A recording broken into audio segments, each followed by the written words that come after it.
আসসালামু আলাইকুম, সবাইকে স্বাগত জানাচ্ছি আমার ফেসবুক পেজে হ্যালো পিপল থেকেই।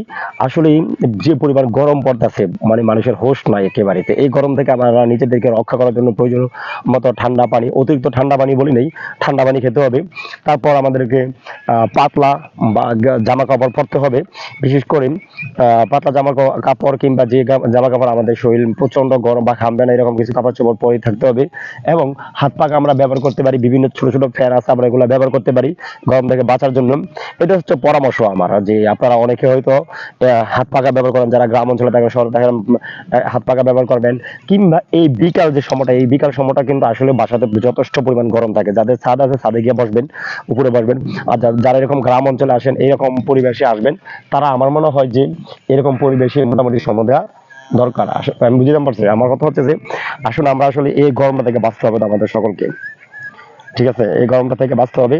প্রচন্ড গরম যতদিন না পর্যন্ত একটা না দুই একদিন বৃষ্টি না হয়, ততদিন পর্যন্ত এই গরমটাই আমাদের এখানে থাকার সম্ভাবনা একটু বেশি থাকবেই। তবে বৃষ্টি বাদল হইলে প্রচুর বাতাস বইলে একটা সময় গরমটা কমে যাবে।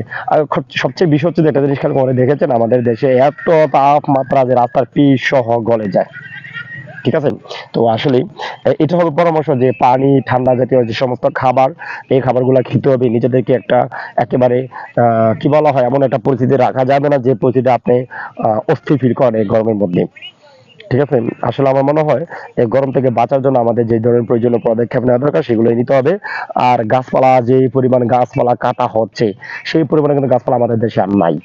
প্রতিনিয়ত আমরা আমাদের গঙ্গা নদীর কথা বলি, কুমিল্লা বুড়িচং জেলা বাক্সম ইউনিয়নের। সাম্প্রতিক আমি দেখলাম এই নদীর দুইটা দ্বারের গাছপালা কেটে একেবারে সাবার করার জন্য রেডি করতেছে। হ্যাঁ ভাই, আমাদের এই গাছগুলা কাটলে আমাদের যে বিশাল ক্ষতি হবে, পরিবেশে কল্পনাবিহীন। তো আমি খুব দ্রুত এটা নিয়ে লাইভ ভিডিও করবো, আপনাদের সামনে বিভিন্ন মিডিয়াতে লেখালেখি করব, আপনারা দেখবেন। এবং এখন থেকে কিন্তু আমি খুব দ্রুত একটা ভিডিও দেবো। এখন থেকে কিন্তু আমার মনে হয় এই যে গাছপালা কেটে ফেলা, হ্যাঁ বনায়নের নামে এই করে সেই করে, হ্যাঁ সামান্য কিছু অর্থের জন্য এগুলো বন্ধ করা দরকার আমাদের।